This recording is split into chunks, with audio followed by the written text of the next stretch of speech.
c'était l'artère carotide, qui est grosse comme ça, qui laissait sortir le formol. Monseigneur, c'est quoi l'artère carotide? C'est cette artère qui alimente, qui amène le sang à la tête. Et c'est cette artère que votre cuisinier coupe quand il veut tuer le mouton. Quand vous coupez la gorge d'un mouton, en moins de 2 minutes, votre mouton est mort. Et quand à un homme, on coupe cette artère carotide, il sort ces 6 litres de sang qu'il a en moins de 2 minutes. Il évacue tout son sang et il meurt sur le champ.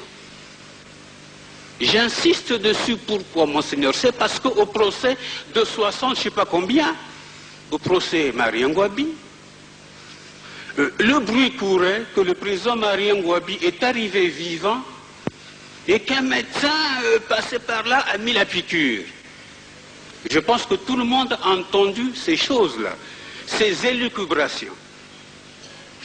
Le président Marien Ngouabi est mort sur le coup. Carotide coupée. Et on ne peut plus faire 1 mètre quand la carotide est coupée. C'est un arrêt de mort brutal et violent. Donc, personne n'a mis la piqûre sur le président Marien Ngouabi quand on a mené sa dépouille à l'hôpital militaire. Donc, nous continuons notre travail et en retournant le corps du président Marien Ngouabi, nous constatons que dans le dos, il y avait plein de trous. Des trous faits avec quoi? Je me suis dit, mais c'est beaucoup de trous dans le dos et jusqu'à la base du cou. Bon, on a dit, bon, écoutez, constatez les trous, ne cherchez pas à savoir ce que c'est. On pense que c'est des balles, mais ça pouvait être aussi, Monseigneur, autre chose. Donc, nous préparons le corps du président, nous réparons les dégâts qu'il avait à la face. C'est encore Bikandou qui a eu la corvée, c'était le plus jeune. On a dit, tu répares correctement, attention. Et Bikandou a fait donc la corvée. Nous avons, Monseigneur, préparé le corps du président pour les funérailles. Le cercueil en verre que vous avez vu, c'est l'idée du docteur Osebi, qui a dit que nous pouvons faire le cercueil en verre, qui nous a posé beaucoup de problèmes, mais enfin, nous sommes arrivés à ce cercueil de verre que vous avez vu. Nous avons mis sur le corps du président Marien Ngouabi le foulard que vous avez vu.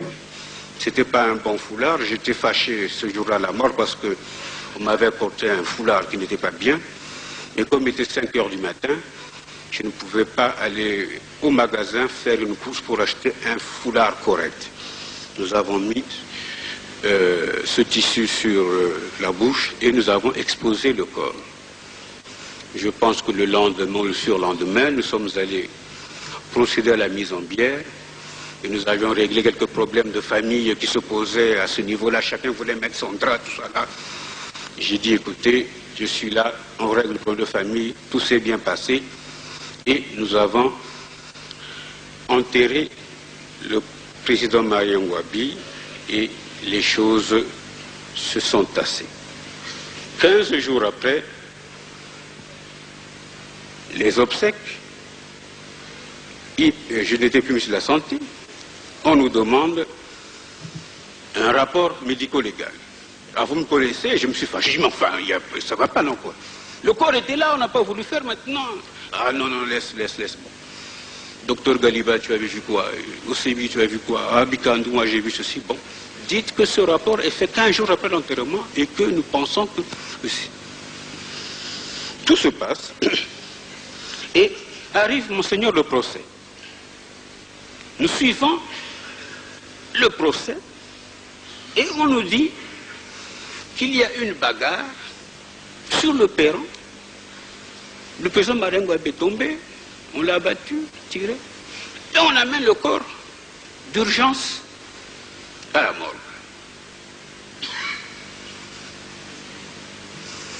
Ceci ne suscite pas en nous un doute. Nous suivons le procès, il y a exécution. Enfin, quand on relit l'histoire qui était racontée au procès, je trouve qu'il y a des choses qui ne vont pas, qui ne sont pas.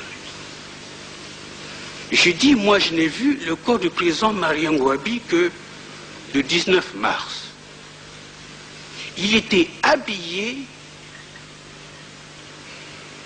aussi proprement que mon voisin. Une tenue propre, sans tache. Alors je vais à l'hôpital militaire et pose la question.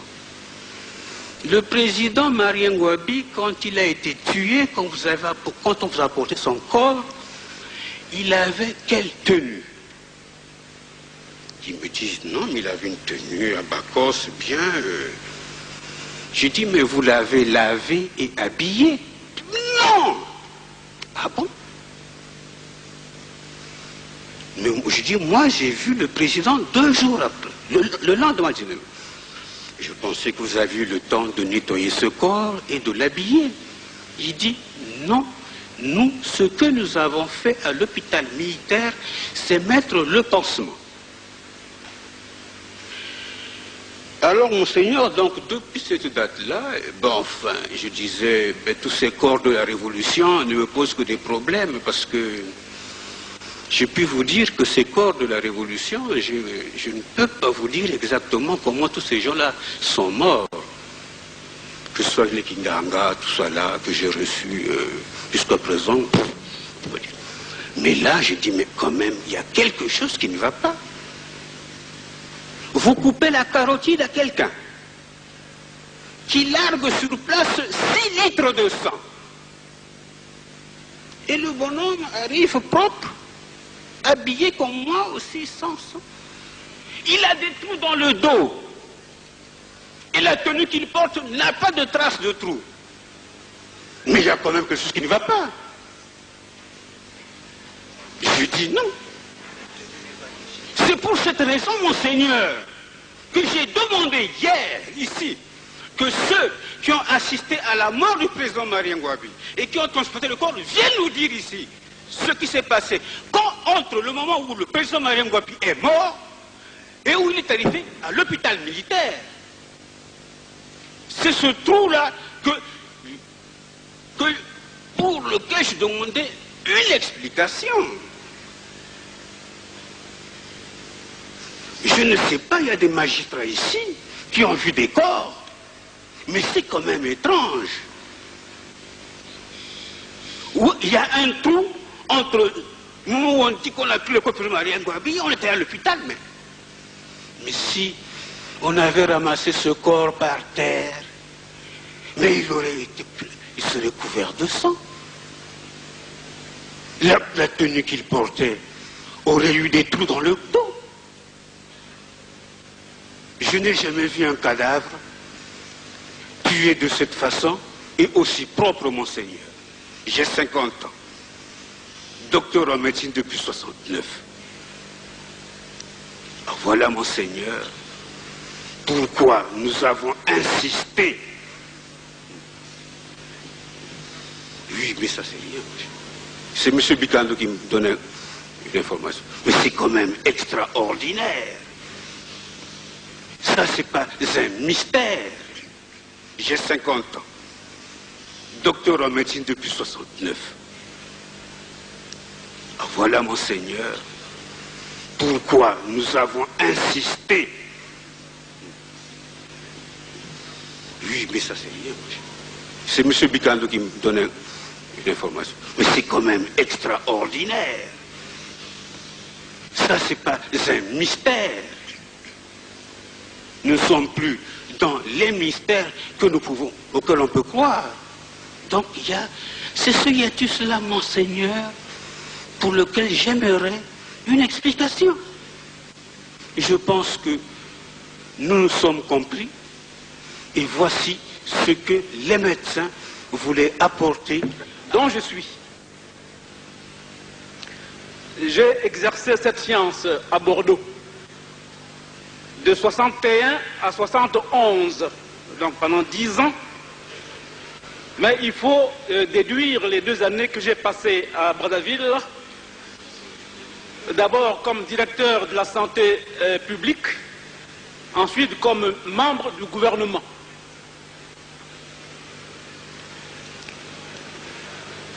Donc, après avoir exercé 8 ans cette branche de la médecine, j'ai acquis des réflexes qui consistent à étudier les lésions, à les regarder, à les palper, soit à l'œil nu, soit au microscope. Et voici ce que j'ai observé sur le corps du président Marien Ngouabi lorsque la mission confiée au ministre Koukabemba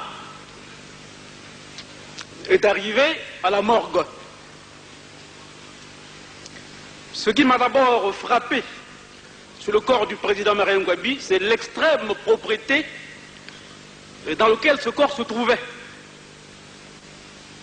C'était extrêmement propre. On n'observait pas de sable, pas de poussière, pas de boue sur son corps. Je me suis dit, mais le président était un homme propre. À moins que, après sa mort, quelqu'un l'ait nettoyé. Et voici les lésions qu'il présentait. Dans notre métier, j'ai enseigné aux étudiants en médecine et aux médecins préparant le certificat d'études spéciales d'ANAPAT à Bordeaux, comment est-ce qu'on fait une autopsie. J'ai dû faire 200 à 300 autopsies médico-légales de démonstration aux étudiants et aux médecins. Et je leur disais, avant de faire une autopsie sur un corps, il faut d'abord s'assurer que le cadavre en est bien un. Est-ce que la mort est certaine? Donc on commence par faire 2 tests pour certifier que la mort est certaine. Le premier, c'est l'artériotomie. On coupe une artère et on voit si le sang qui en jaillit en saccade ou si c'est un courant mou. Si jaillit en saccade, c'est que l'individu est vivant. Si c'est un jet mou, continu, c'est qu'on peut affirmer que l'individu est mort. On peut faire un second test, c'est le test à l'éther. On injecte l'éther sous la peau, de 2 choses l'une, où l'éther est résorbé par les tissus sous-cutanés et reste donc dans le corps, où l'éther s'écoule à l'extérieur de l'organisme, auquel cas il n'est pas résorbé, et c'est dans ce second cas qu'on peut affirmer que la mort est certaine. Quand on a fait ces 2 tests, il faut passer à l'inspection. Il faut regarder le corps sans y toucher, on regarde à l'œil nu, on voit les ecchymoses, c'est-à-dire les rougeurs, on voit les pâleurs, on voit les méplats. Et quand on a fini, on voit s'il y a des lésions cutanées, bien sûr, observables à l'œil nu. Et ce n'est qu'après une observation minutieuse qu'on peut alors prendre le scalpel et commencer à faire l'autopsie. Donc, instinctivement, quand je me suis retrouvé devant le corps du président Ngouabi, je l'ai inspecté. Et qu'est-ce que j'ai vu? Couché sur le dos, on ne voyait que les lésions siégeant sur la face antérieure du corps, sur le ventre ou sur le visage. Et le président portait une vaste cicatrice étoilée au niveau de la partie droite du menton. La peau avait volé en éclats. Et il suffisait d'écarter les lambeaux de peau pour se rendre compte que l'os maxillaire inférieur avait lui aussi volé en éclats. L'os avait éclaté. Et on envoyait les débris sous la peau. Voilà donc les lésions qu'on observait sur son visage. Le ventre était indemne de toute lésion. Par contre, lorsque nous avons tourné le corps de manière à regarder le dos, et toujours d'instinct, j'ai observé, sans le dire à mes collègues qui étaient avec moi, il y avait 6 points d'impact de balle. Le premier point d'impact, c'était au niveau de la nuque. Un point d'impact assez étroit, une blessure assez étroite, arrondie, en découpant, en broyant tout ce que se trouvait sur le passage de la balle. C'est-à-dire quoi? La peau, bien sûr, les tissus mous, les aponévroses sous-cutanées, les muscles, les artères, les veines, les nerfs. Et parmi ces éléments, un élément essentiel, la carotide droite, qui donc avait été sectionnée par la balle lors du passage de la balle. Voilà donc, alors c'est cette lésion que j'ai pensé qui avait entraîné la mort immédiatement, comme venait de le dire le docteur Koukabemba. Quant aux autres points d'impact de balle dans le dos, il y en avait 5, éparpillés et assez éloignés les uns des autres. Je me suis dit, ces points d'impact, à moins qu'ils aient correspondu à des coups de pistolet tirés plusieurs fois, devaient correspondre plutôt à une rafale. Ça a été ma pensée, ma déduction immédiate, mais rafale qui pour moi devrait être tirée d'assez loin, parce que ces balles sont restées dans le corps, ne sont pas sorties par le ventre. On ne voyait rien sur la peau de l'abdomen. C'est cette précision que je tenais à apporter ici. 6 points d'impact de balle, dont 5 dans le dos, 1 dans la nuque, et enfin un éclatement de la peau du menton à la partie droite, correspondant à la sortie de la balle qui était entrée par la nuque. Je ne voudrais pas ici. Okamba est donc sorti avec ce commando et, profitant de l'absence d'Okamba, l'un des commandos restés a posé la question à Ontsou en demandant est-ce que c'est vous Ontsou? Ontsou a répondu que oui, c'est moi Ontsou, mais comment me connaissez-vous? Et ce commando de dire que c'est M. Ganzion qui nous a fait votre signalement. Et d'ajouter que nous sommes venus pour la mission dont M. Ganzion vous avait parlé. Voilà les dépositions d'Ontsou de la journée.